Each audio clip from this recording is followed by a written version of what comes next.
Welcome to the Montgomery County Department of Permitting Services podcast. I'm Gail Lucas, your host.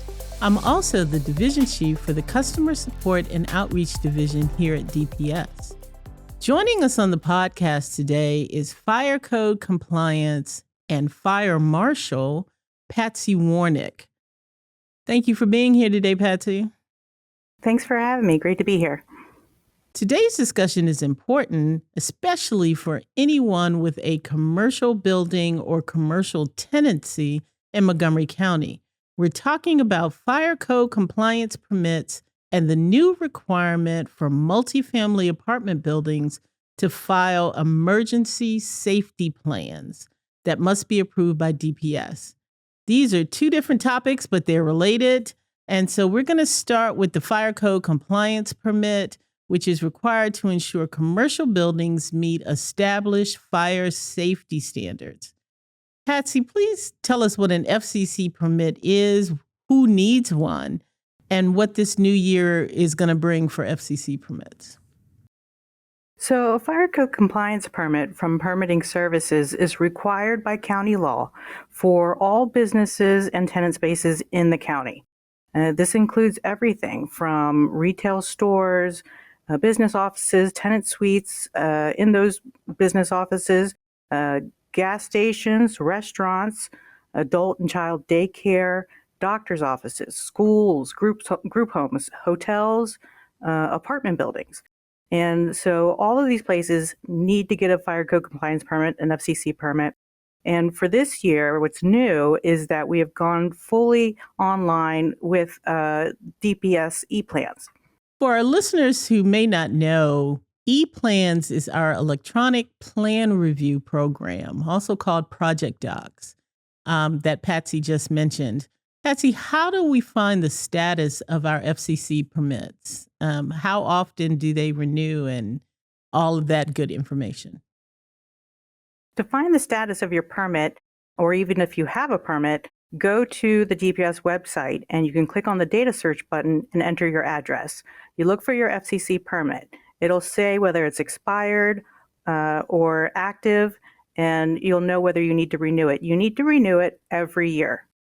So whether you're a suite in a larger building like a strip mall or office building, Sure. or you have a standalone location, you're required to get a permit. You have to renew every year, and once you're in the system, is everything's online. So once you're in the system, you're going to get notified by email 90, 60, and 30 days ahead of when it expires. Please walk us through the new permitting process you mentioned for FCC permits. We've talked about using ePlans, our electronic plan review. Can you break down and explain what the applicant must do to obtain or renew a permit? So every applicant will need to apply online to renew their permit on the DPS website. Once you apply and pay, you'll receive an email which allows you to upload any reports, documents, or anything you need to renew your permit. So those might include reports for annual inspections and testing and maintenance of your fire protection systems if you have them in your building or in your suite that you're responsible for. So those reports are generated by fire and sprinkler contractors typically for those systems. And we have a list of those contractors on the DPS website in the data search feature, the same feature you used to look up to see whether you had a permit. How would I know in my commercial tenancy if I'm responsible for the fire protection system or I'm responsible for a piece of equipment? How would I know that as a tenant? So typically the building owner is responsible for the fire protection systems, but you may have systems like a fire alarm or a hood and duct if you have a restaurant that's specific to your space, in which case you're responsible for its maintenance, its inspection and testing and those things. So whether you own the building and the systems in it, or you lease a portion of the building and you're responsible for systems specific to that leased tenant space, then that's how typically you figure out whether you're responsible for it or not. Okay. Will everyone need to schedule a fire inspection? Not necessarily. So when you renew or apply online, FCC is going to determine whether you need a fire inspection. Not all businesses need a fire inspection every year. Some places Okay. do, but some places can go a year or 2 or 3 without having one. Okay. So if you need one, a fire inspector will reach out to you to schedule one. If you receive the inspection and you pass it, the fire inspector, who's also a fire marshal, will provide you with a letter that you can upload into ePlans to help process your permit. Okay. Do you need an FCC permit from DPS if you live in municipalities like Gaithersburg or Rockville? No, the cities of Rockville and Gaithersburg are exempt from the FCC permits. We do inspect the schools, public schools, MCPS, Okay. in those cities, but everything else, typically the Rockville and Gaithersburg have their own permitting offices. Where can our listeners get more information about how to apply for this FCC permit or check the status of their existing FCC permit? So please go online, and the DPS webpage is extremely useful. On that homepage, you can select the permits in that big blue bar that goes across the top. And on the right-hand side of the menu, you're going to see FCC permits. The site has step-by-step instructions and helpful links with what documents you might need to upload to help process your permit. And as a reminder to our listeners, our website is www.montgomerycountymd.gov/DPS. And that'll bring you to our homepage where you can find all of this information. What happens if the FCC permit is not renewed? Because this is a law-required permit, if you don't apply or renew annually, you, the business owner or your designee, is going to receive a notice of violation. We call it an NOV. And on that notice of violation, it will have instructions on how to apply and or renew.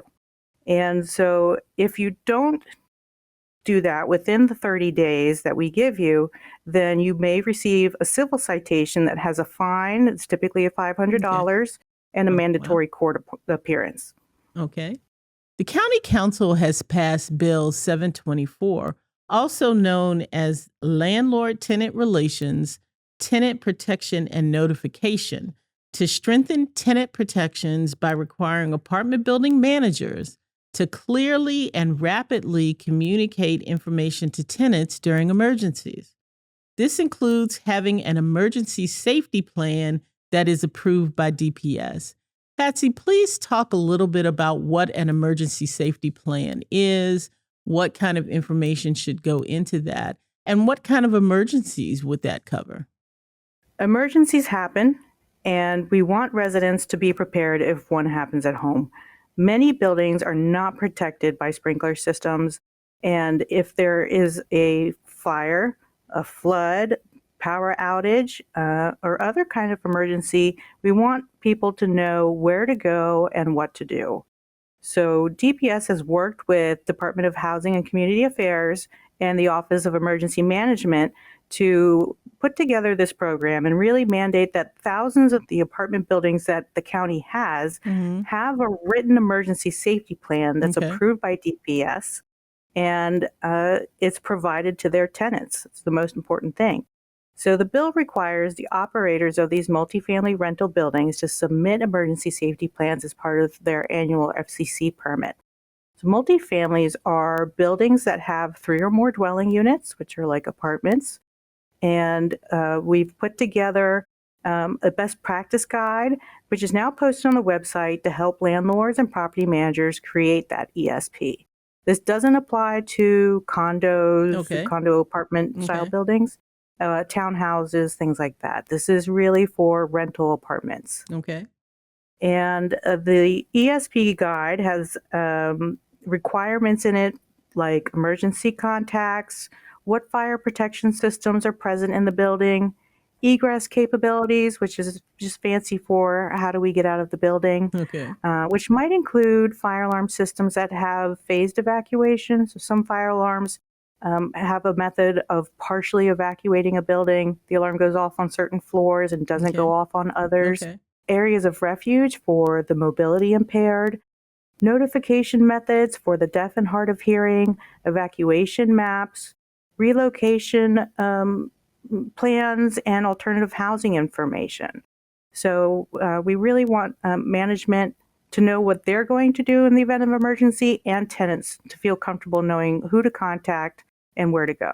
So tenants should expect this to be a comprehensive plan. It's giving contact information, egress information, rallying point information, not just Mhm. for fires. Yes, it's for Right. all other kinds of emergencies All as kinds of well. emergencies. Okay.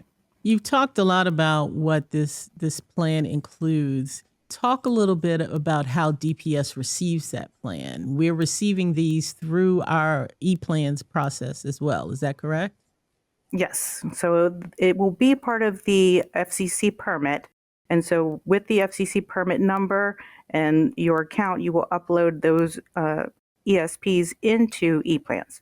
When do folks have to start submitting those? Should they have them now? Is there a deadline for when that should be submitted?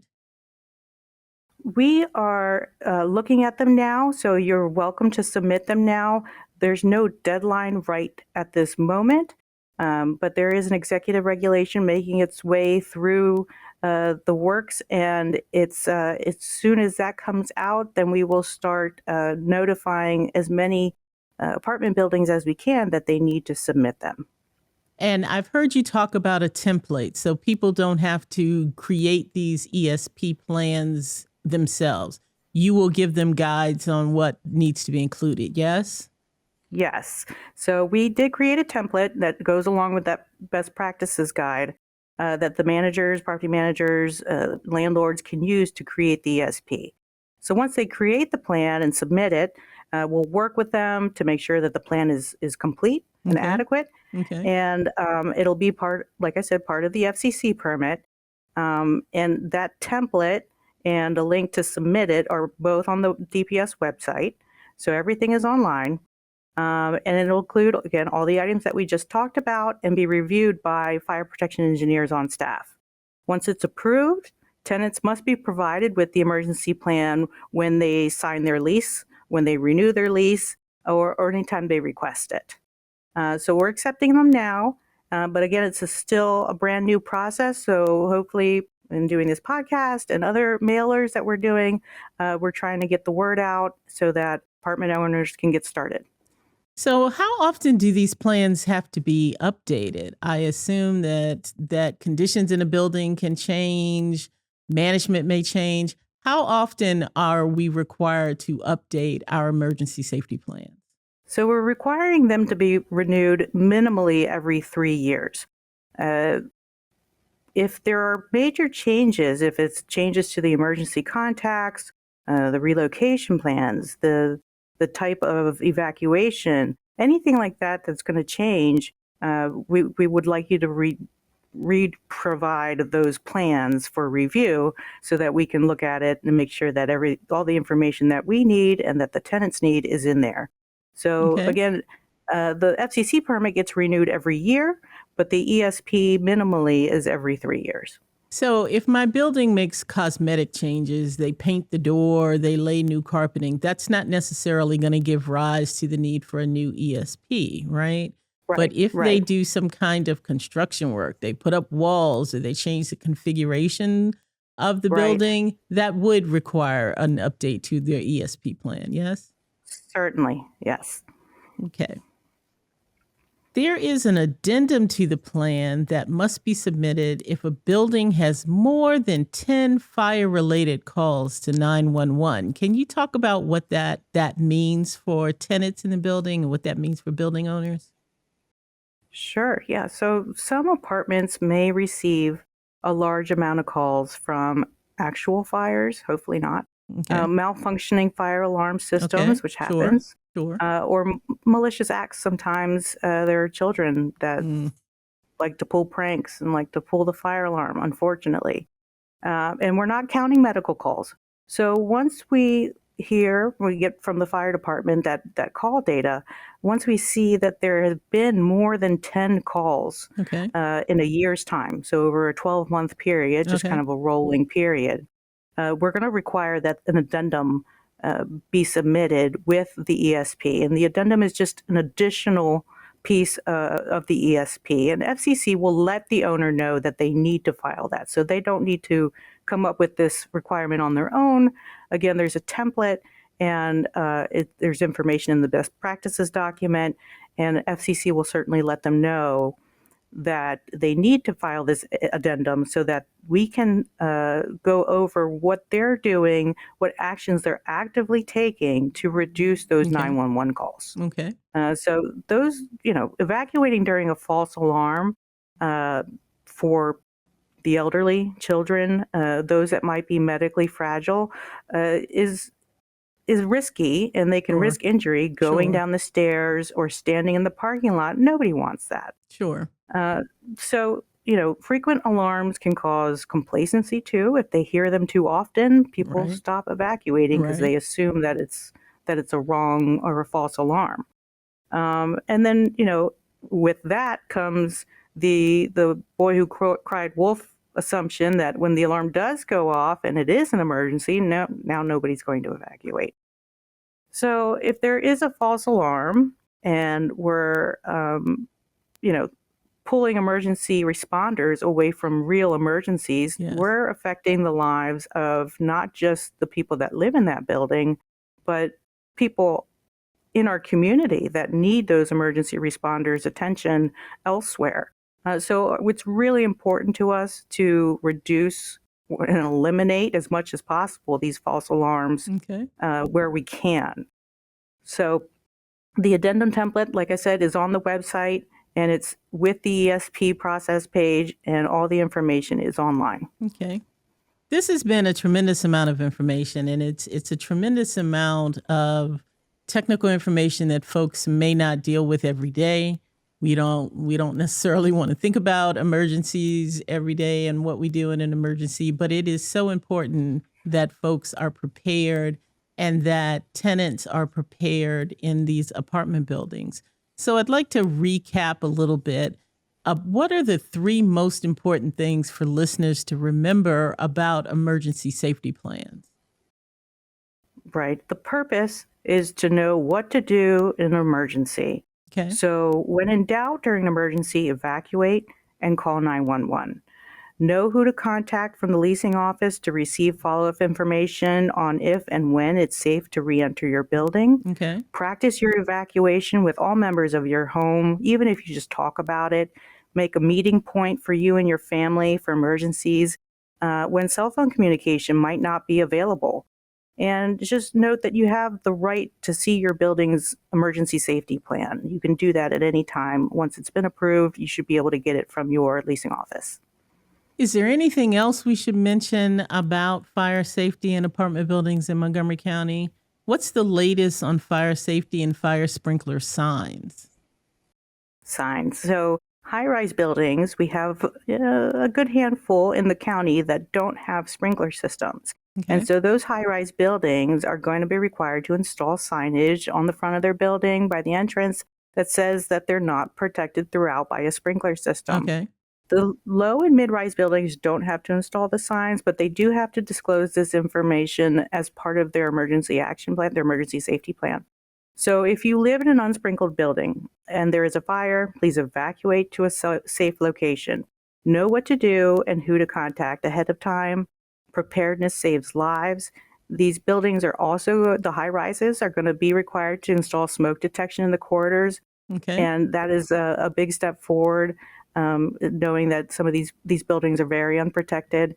So the FCC inspectors are out there actively making those notifications now and really doing their best to prevent disasters where we can. Okay. This has been a information-packed podcast. We've talked about Yes. two distinct areas of fire safety. One is the fire code compliance permit that all commercial buildings, commercial tenancies are required to have yearly to make sure that their building is compliant with fire safety standards, correct? Yes, The ma'am. newest thing on the block is the emergency safety plan, which is a bill that just got passed, where these apartment buildings, multifamily apartment buildings, not condos, Right. okay, multifamily apartment buildings are required to have an emergency safety plan that all of their tenants are aware of. that helps during emergencies, knowing how to evacuate, knowing where to rally, knowing who they need to contact, correct? Yes, that's it. Thank you, Patsy. Thank A you. lot of information. You may have to listen to this podcast a couple of times, folks, to make sure that you catch it all. But a lot of information in this one. Remember, we are here to help you, our customer, succeed. It's important to know when you need a permit. It's important to know how to get a permit. And it's important to know who you can contact with all of these questions for the answers to all of these questions. If you have questions about our permitting process, you can reach out to our customer support team by calling 311 if you're in Montgomery County or 240-777-0311 if you're out of the county. Or you can stop by our office at 2425 Reedy Drive. We're on the 7th floor, and we are here Monday through Friday, 7:30 a.m. to 4 o'clock p.m., and we have folks that are in the office ready to answer your questions, ready to give you some assistance. You don't need an appointment. You can just come in. Thank you, Patsy Warnick, for joining us on the podcast, and thank you, listeners, for tuning in. Please check out the Montgomery County Department of Permitting Services website, montgomerycountymd.gov/DPS, to find information and resources to help you with your next project. Do you have an idea for the podcast or have a question you'd like to hear answered on our podcast? We want to hear from you. Email your suggestions and questions to dps.podcast@montgomerycountymd.gov. And if you found this podcast helpful, please share it with others and subscribe so you can get our latest episodes. Until next time, I'm Gail Lucas. Remember, DPS is your project partner. This podcast is brought to you by County Cable Montgomery, your source for news and information from the Montgomery County government. Connect with us via cable, Facebook, Instagram, or YouTube by searching for County Cable MoCo.